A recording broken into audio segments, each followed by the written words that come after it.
pleasure for us. Hello? 1, 2. Hello? My mic? There we go. Yes. Well, it's a pleasure for us to be investing in this project. I would tell you that the funds were responsible to inspire us to make this movement. So we believe we will have a great product to offer to the community, and we believe also that the stadium is going it will be hello, and the stadium will be very good, and will bring to us a very good experience. So thank everybody for the support. All right, we'll open it up for questions. If you have a question, I'd like you to please raise your hand, state your name and affiliation, and we will bring your microphone over to you. Start right here with Paul, and we'll look across to Christian, and then come over. Paul Tenorio from the Orlando Sentinel. You talked about the goals of being open in 12 to 14 months and being able to open towards the end of the season. Are there benchmarks that you have to hit to open on time? And ideally, in your mind, would you have kind of a game, a time that you'd open? Would you rather be in the regular season or possibly a playoff opener? Do you want to Yeah, good question, Paul. Obviously, this has been going on in the background for some 12, 18 months now, so we've got very definite benchmarks that we need to hit along the way. A lot of the groundwork has already been done, the filling in the retention pond, the removing of the fire station, the remediation of the land, all of that has already happened. So Borden Mallow is now currently on site working on the next phase of development, but there are specific milestones we want to hit along the way. We know it's about a 12 to 14 month build cycle, so if you take that out from today, we're looking at kind of September time of 2016. It would be great to be open for the last couple of regular season games and going into the playoffs. That'll be our goal, and if we hit our milestones along the way, that's certainly what we're looking forward to. Go over to Christian. Just assuming citrus wolves until then. Just Yes. to make sure. Yes. Also, going to 25,500. Will you be able to go after some even more events that maybe you couldn't at 19.5? Is that an idea? No, very much so. I mean, I think 25,000 was the sweet spot we wanted to get over. I think it's a key number, not only for our fan base and for MLS games, but also for other sports. I mean, one of the things we haven't talked about, this is truly going to be a multi-sport facility. So we see, international rugby being played at the facility. We see international lacrosse games being played at the facility, as well as obviously international soccer. And of course concerts. And if you can get above 25,000 on a concert basis, then that's a good number to have as well. So it's a great number for us to be at for a number of reasons, not least of which is obviously our fan base and accommodate as many of them as we can. Thank you. We'll go to Holly. Holly Bristow with Fox 35. How did you guys arrive at the 25,500 number? Initially, when you said you were going to go bigger, it was anywhere between 25,000 and 28,000. Yeah. And with the crowds that you've been seeing at the game, why not go to the higher side of that? Good question. This is it's really a very technical, in-depth answer, because we've literally taken the best part of 2 months to figure out just how much we could get onto the site. One of the benefits that we all know about the location is we're in a very urban location. We're in what we know to be a great location right in downtown. But along with that, of course, there comes some downsides. You've got existing infrastructure, you've got roads around the stadium, you've got the things you've got to take into account. We don't have a greenfield site to work with. So we've really worked to maximize the exact size, we've worked to maximize the capacity on the existing design. We love the existing design, didn't want to change that, very happy with it. In fact, if we had to go back and change the overall existing design, we'd be putting this project back at least another year as we went through all that rework. Didn't want to do that. Very important to us that we get this delivered to our fan base. Very important, thank you. Very important to us that we got this delivered to our fan base and to the community as quickly as possible. So for that reason, we've looked at how we can reconfigure the existing design. 25.5 is about as big as we can get without making major material changes, which we didn't want to do. We go to Michael Mahad up front. Phil, one thing I noticed that stood out in the last design was the rotating line. I don't see it in the latest renderings. There's that already scratched out, or is that still? Yeah, you know, and I've spent about 2 years talking about that rotating line. Unfortunately, the rotating line bit the dust in its present location because we had to get more seats in, right? So, however, that said, we're very, well, I'm personally very engaged with that line, so I've talked about it a lot. So what we're going to do is we're actually going to move the lion statue, probably, we haven't finalised this, but probably to the front of the stadium, the VIP entrance. So we'll still feature it, it just won't be in the same location. We'll go in front and we'll go to Simon in the back. Question on the parking. Is there any plans to put a parking garage with the additional maybe 10 acres that you might take in versus the lower capacity you guys have planned earlier? So let's talk about parking overall, because you have to look at it in the bigger picture. First of all, we're very, very happy that we've got 16,500 parking spaces within a 1 mile distance of the stadium. So we feel that we've got more than enough existing parking infrastructure provided by the city in very, very close walking distance to the stadium. So lots and lots and lots of existing parking spaces. That said, we will utilise parking in the fan zone on the east side, and we'll also have several hundred parking spaces on the west side, again for VIP usage as well. With that done, we don't believe we need to go above that in parking spaces, and in fact don't want to. In fact, we want to encourage our fans to use public transportation. The link system, the limo bus, has worked extremely well for us this year. I think lots of you have taken that, the bus down to the games. If you haven't, I'd encourage you to.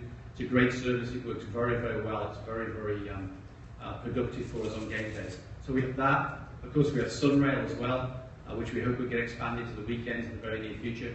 And with all of those public transport aspects as well as the existing parking infrastructure, we didn't feel like we needed to build more parking spaces and more tarmac.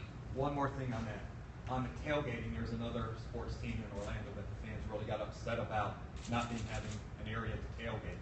Are we going to be able to enhance that to the Citrus Bowl parking? Because it doesn't seem like there's going to be any area at the new stadium to actually tailgate. Sorry, what was the question again?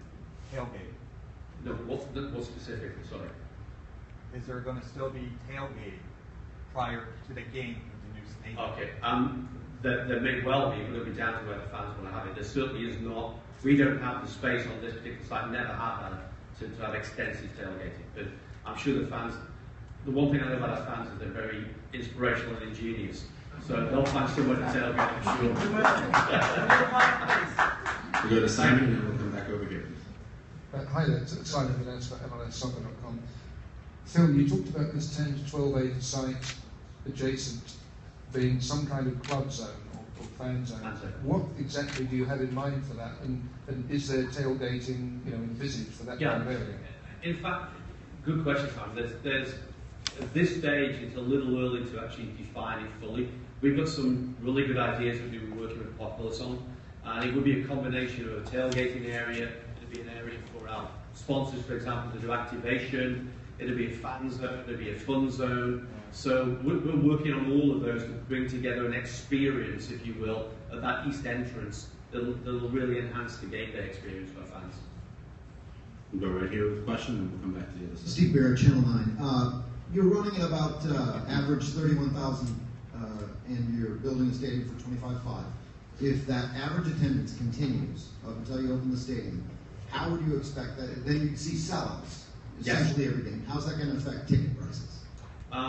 We expect to be sellouts. We certainly have expected from day one that we'll be sold out for every single game, regardless of capacity.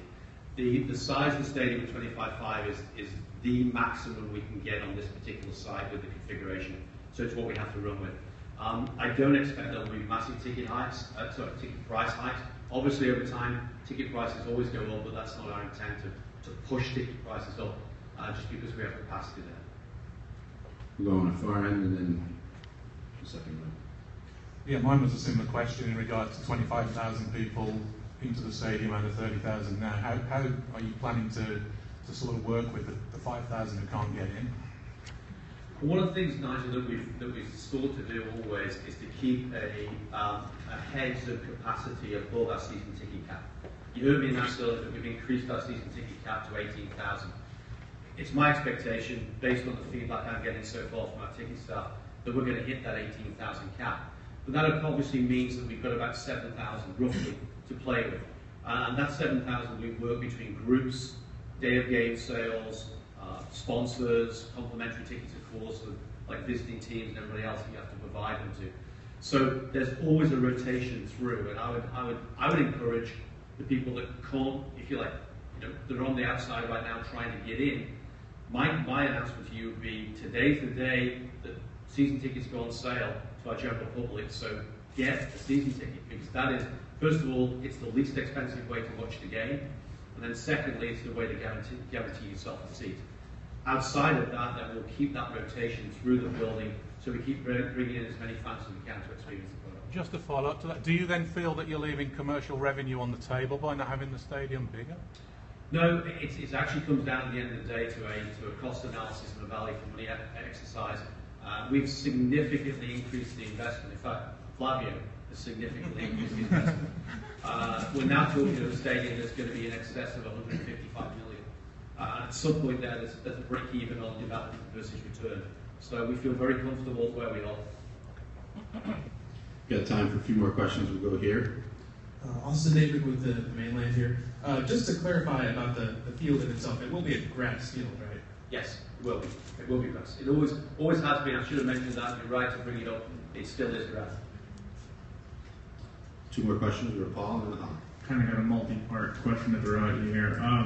First, do you plan on having the team offices or within the facility?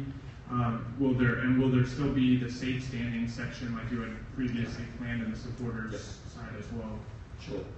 That would be cool. So I think it's easy to share this actually. Yeah. There's a wanted picture. Sorry, Paul, give me 1 second. Yeah, that's probably the best one to show it. So if you look from the aerial, this area right here would be for our offices. So from this entrance round to this corner on the west side will be office space for us. That's still the plan to office in the stadium. And is the safe standing section? Yes, it's still our plan to have the whole of the north section.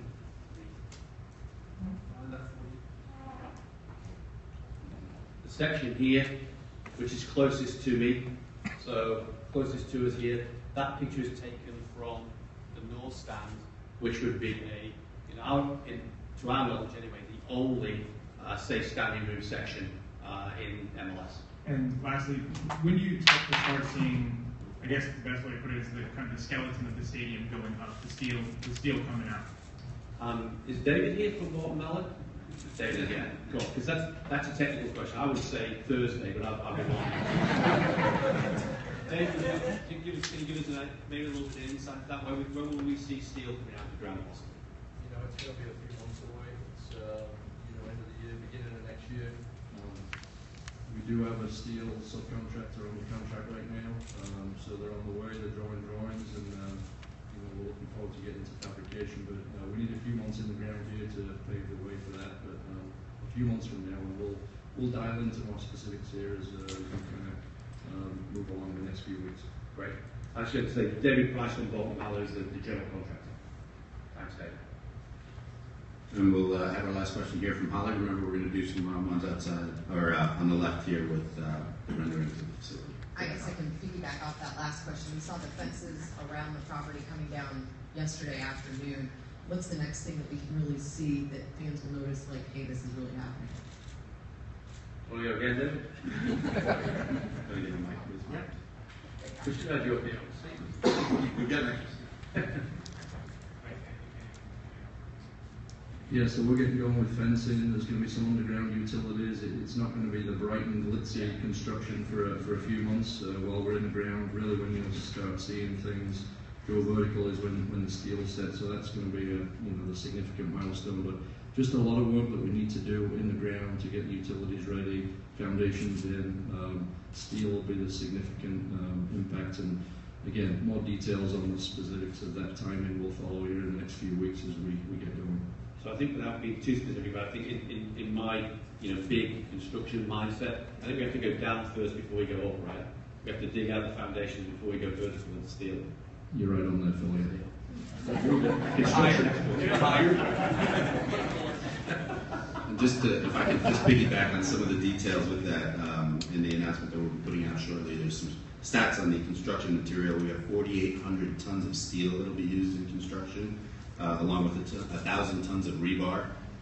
Put that weight together, that it's the equivalent of 25 Statues of Liberty. So it's a lot of steel that's going into this project, as well as 20,000 tons cubic yards of concrete that will be placed in throughout the stadium and the foundation. So a lot of material. I think we should also mention, I think it's 900 construction jobs.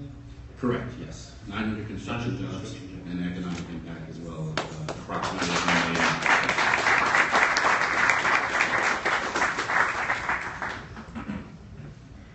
All right, well that wraps up the formal portion of the presentation. As I said, we'll do breakout sessions on the left over here. We've got some rendering set up. I'd like to thank Flavio Augusto da Silva and Phil Rollins for the presentation today, and thank you for all who attended and for those that are watching online. Thank you very much. We're very excited for this announcement. Thank you.